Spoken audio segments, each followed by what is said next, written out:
All right, this video is long overdue. Um, as you already know, um, Joker Folie Deux, aka Joker 2, came out this past October.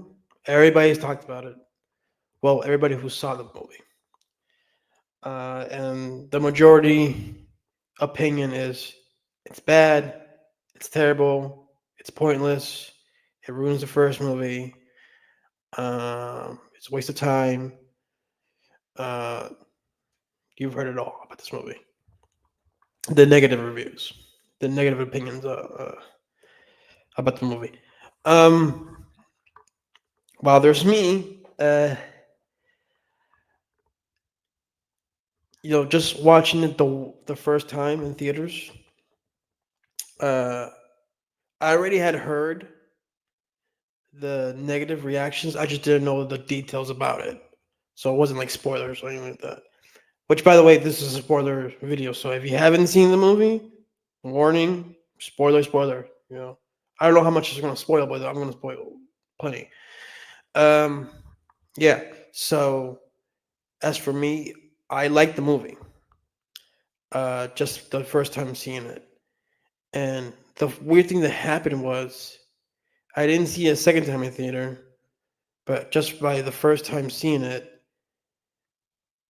days passed, weeks passed, and I kept thinking about the movie more and more. Uh, and I was starting to enjoy it more. And then I saw it a second time, and I still enjoy it. So here's got the Blu-ray right here. Um, yeah. So one of the big criticisms of the film is that it undoes the first one, which I don't agree. I do not agree with that opinion. I think it's in my opinion, I think it's a logical uh, next chapter to the story of Arthur Fleck that we met in the first one. Um, because even when it was only the one movie, when it was just this movie, I never thought, okay, if they made a sequel, he's gonna be more like the Joker from the comic book. He's gonna be more accurate. He's becoming the more familiar Joker that we've been used to seeing in other adaptations in comic books and animated shows. That never crossed my mind. I thought, well, the way he was established in the first one. Well, first we didn't think they were going to make a sequel, but the fact that they make a sequel, I never thought, oh yeah, he's going to be fighting Batman. He's going to be doing the more Joker things. Like that's never even crossed my mind. So like, what they do in this movie, the courtroom stuff, the Arkham scenes, like that felt logical to what we saw in the first movie. So I don't agree with that. Another big uh, negative opinion about the movie is the musical. That's one of the big things. That was a huge hurdle from the beginning, and even some people who like the movie don't like the musical parts. I personally find them fascinating. I find them really well done, and it's funny because first time seeing it, the first musical number that happens in the movie, in my mind, I was thinking, wow, they're actually gonna do it. They're actually doing this. Like this is actually happening, and I give like I gotta respect you gotta respect Todd Phillips for going bold with the sequel because especially the last 10 years we've seen so many of these comic book movies. Even if the first movie's good, most of the time the sequel not as good, or they drop the ball or whatever, or same old. Like no, like he actually went outside the box and did something different. Like you can hate it all you want, but I applaud it for being bold and for going there. Um, and for the most part, I like the musical numbers. I didn't really have a problem with any of them. Some I like more than the others, but uh, as has gone on, if you've seen the movie, my favorite musical number is actually the one in the courtroom scene where he sings "Joker as me." Because listen to the lyrics, and it completely, goes with the theme of the film. What's going on with what Arthur's going through. You know, listen to the lyrics. He says in that song, he says, "There's always a Joker, always a fool as can be. There's always a Joker. That's a rule." You know, society needs a bad guy like that. So of course, I love it that he brought him to himself in the first one, but and the reputation he's gotten since in the sequel, the following, and the attention, and all that stuff. And I mean, also this film, to me, it's becoming even more relevant as time is going on. I know it's only been months since it came out, but like, look what's going on in real life. Look at that Luigi guy who murdered the CEO, healthcare, the CEO of that healthcare company, and look at the reaction it's been. Like he's got so many people supporting him. Like he committed murder. And this guy in this movie killed a lot of people, and like, a lot of people were cheering him on. You know, enabling him his behavior. Uh, Another criticism of the film that people hated was the Harley Quinn role played by Lady Gaga in this movie. I thought she did great. They both did, like the acting for both of these actors was great. Um, but yeah, like I don't know if you guys follow uh like closely stories about serial killers in real life, but like they get a lot like male serial killers. They get a lot of uh love letters like in the past, love letters from like women that are on hinges. They just want to be with. That's what Harley Quinn's role in this movie. And I like the how Todd Phillips flipped the script on their interpretations of these characters. How this time it's Harley Lee. She's uh she's the toxic one in the relationship. This one, where we're so used to like, oh, it's Joker. That's the toxic one. Um, I mean, they're both toxic, but if you see the movie, like how she clearly, lies to him, says things he wants to hear, just to get them to be in love. And if you see the movie, she clearly lies about things about where she came from, and she only really cares about the the Joker image of him, which goes with the one of the themes of the movie, how how society and people and media really hinge on the the Joker persona and not the actual person, and don't really care about what the actual person is going through mental illness. After like has a mental illness, but they dismiss it. It still takes place in the early '80s, so mental illness awareness wasn't as it is what is now. So I found that aspect fascinating about the film.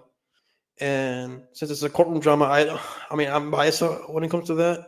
Most courtroom dramas I love, and I like what they did with this in this one, where you see the people he didn't kill in the first movie, the neighbor lady that he faked that they were in a relationship in the first movie. How even though he didn't kill her, her life was still affected after the fact. Gary, the little guy, he didn't kill him in the first movie, but his life was affected. He has clear PTSD because of what he saw when he killed his coworker in the first one. Like all that stuff was fascinating to me. And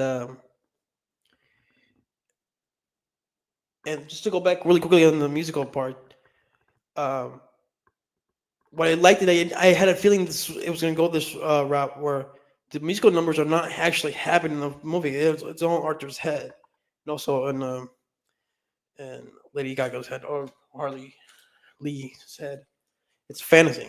They're living a fantasy that doesn't exist. I like that aspect of the musical numbers in this movie. And when you get to the ending, I'm not going to go on too much about the plot of the film. I'm just saying what I like about the movie. Uh, the performances from Phoenix and Gaga were great. Musical numbers I liked a lot. The themes of the film, the courtroom stuff, the look of the movie is amazing, just like in the first movie. Um, that's something you can you gotta give credit to in some things. Or like the look of the movie is amazing. Like, tell me one. Okay, here's the thing, and this is where I'm gonna get a little defensive. Tell me any other comic book movie in 2024 that looked as good as Joker, Full of Ado, like visual wise. No, they all look either bland or terrible. That's just my opinion. Um, let's see. Um, see if we can comment, no comments yet.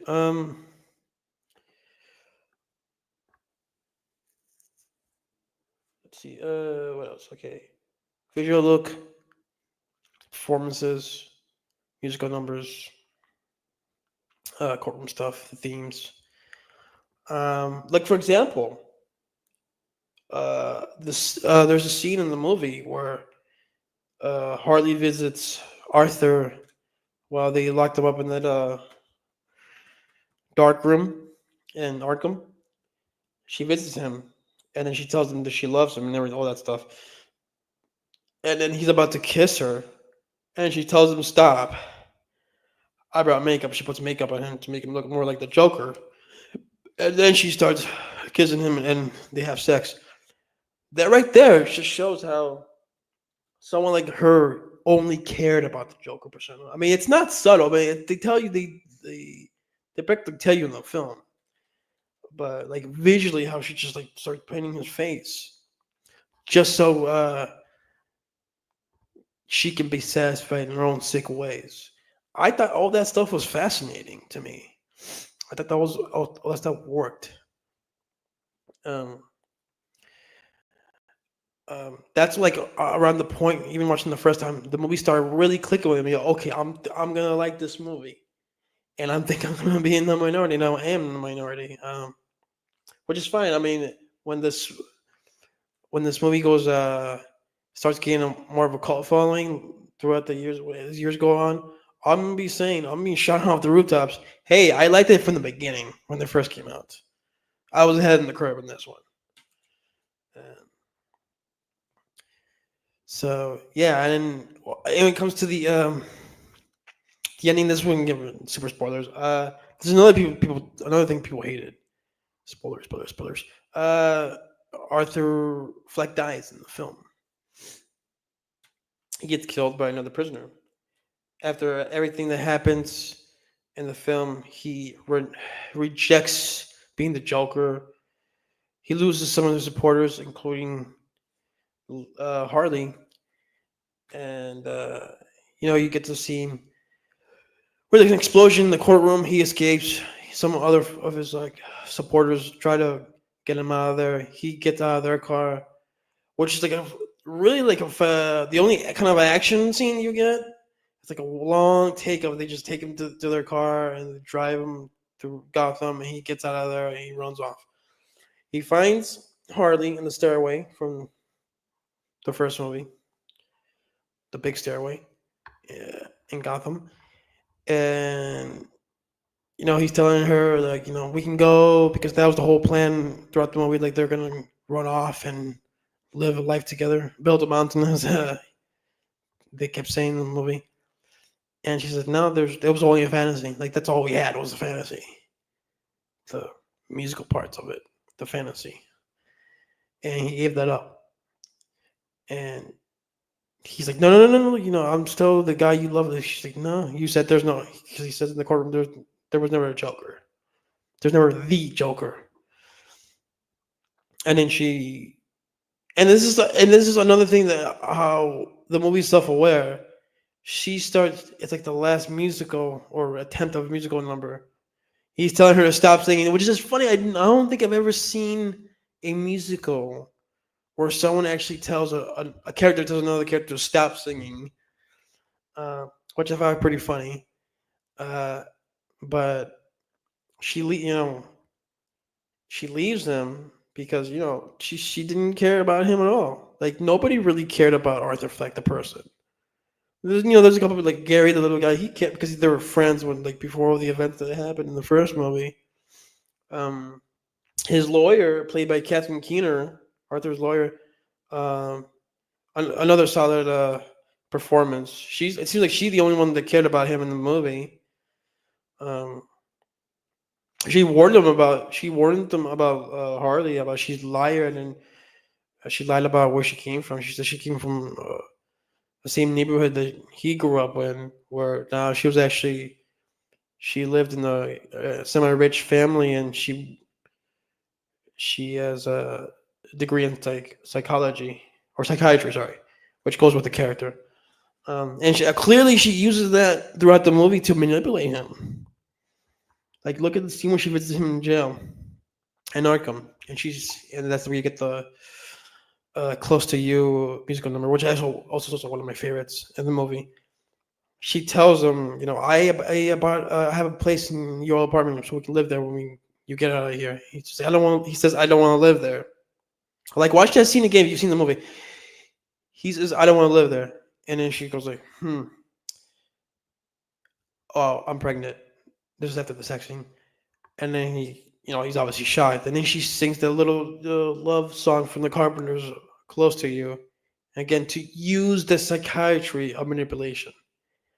Like that was more noticeable for me. Like at the second watch, uh, like all that stuff I liked.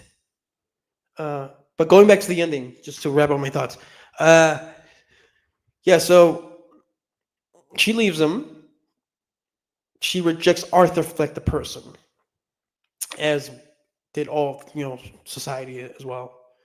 He goes back to jail, and this is where I get in. I think in some of my issues with the movie, I do have issues with it. It's not a perfect movie, of course. Like there's a little subplot with the guards at Arkham, the main one played by Brendan Gleeson, who's a fantastic actor, but I just was annoyed with this character, to be honest. I think it was just the way it was written. Like, eh.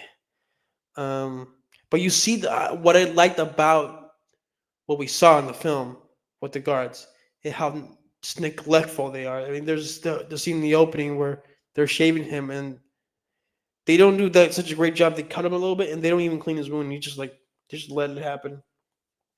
Um, uh, and at the ending, which is another thing people hated about the movie. I was mixed on it the first time I saw it, the ending, but I've come around a little bit on it. I absolutely understand why it happens the way it happens. You see another prisoner who's clearly a fan of him, of the Joker persona. Uh, he ends up killing Arthur, stabbing him to death after he tells a joke about how uh, a psycho walks in the bar. He sees a famous clown, and he finds he's disappointment. And he gets what he fucking deserves. It goes to what the first movie where he said to uh, Murray Franklin, the Robert De Niro character, you get what you deserve.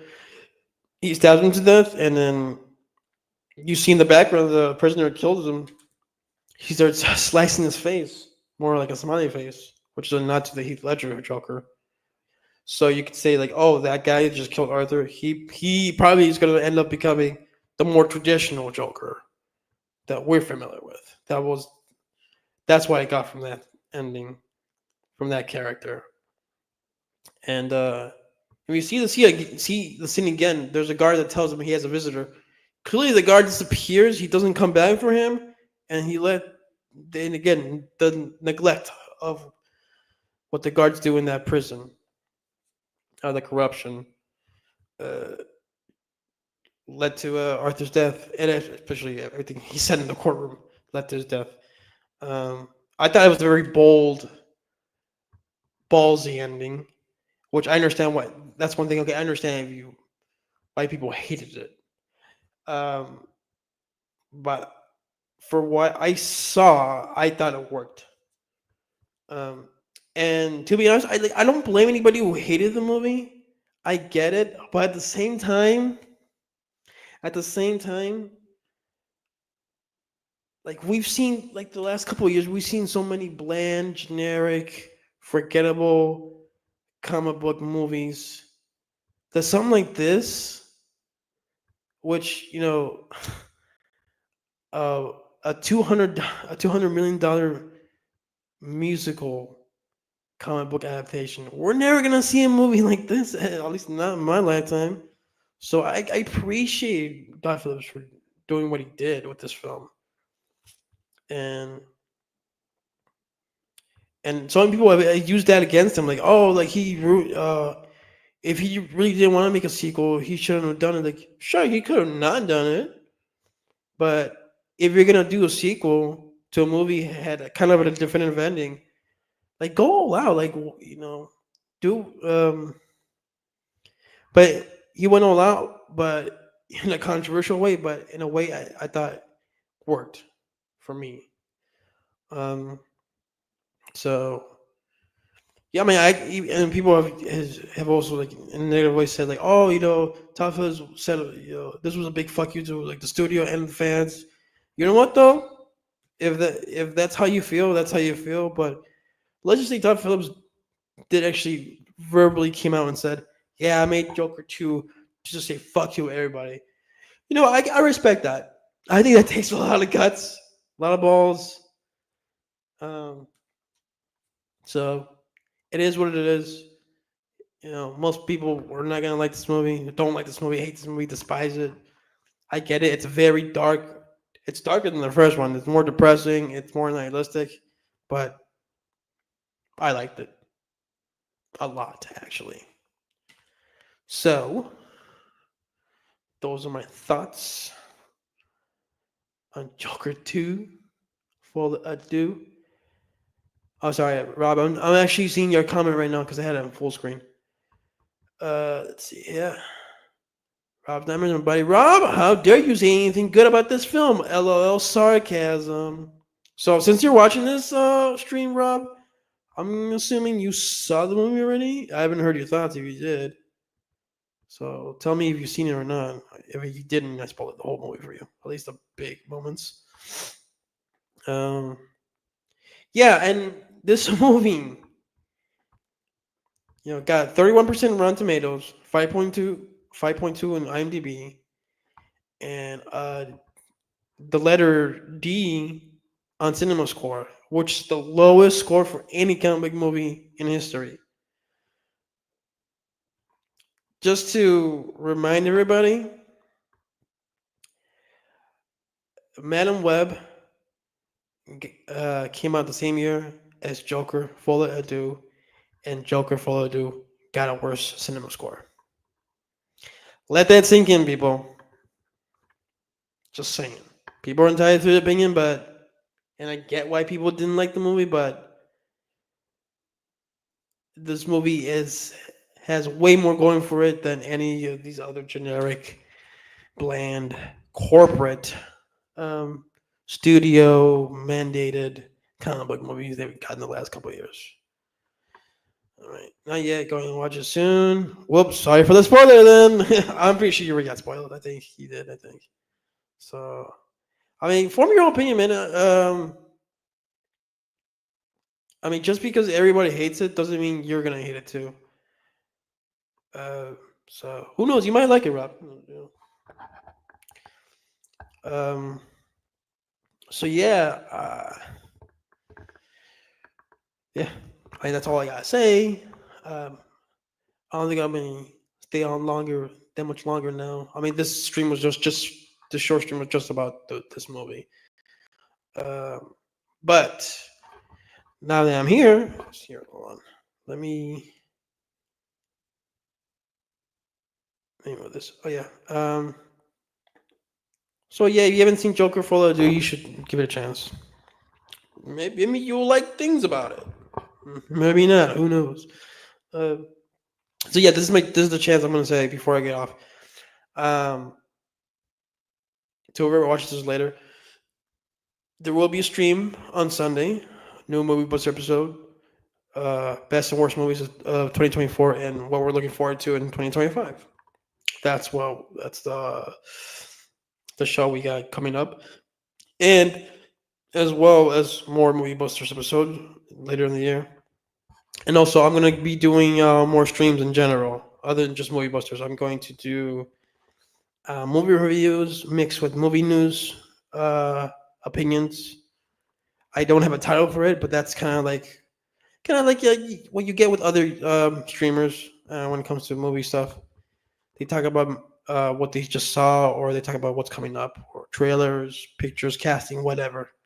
If anything is interesting to me that I want to talk about more than just like 5 seconds, I'll make a stream about it.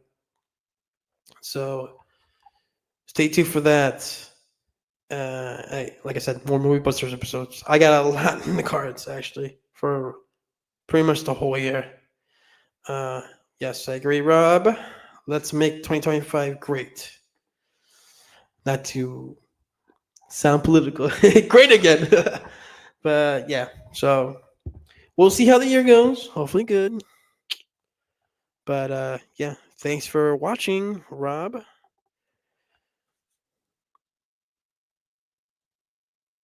Go watch, go watch this movie. It's not bad. Don't listen to the haters.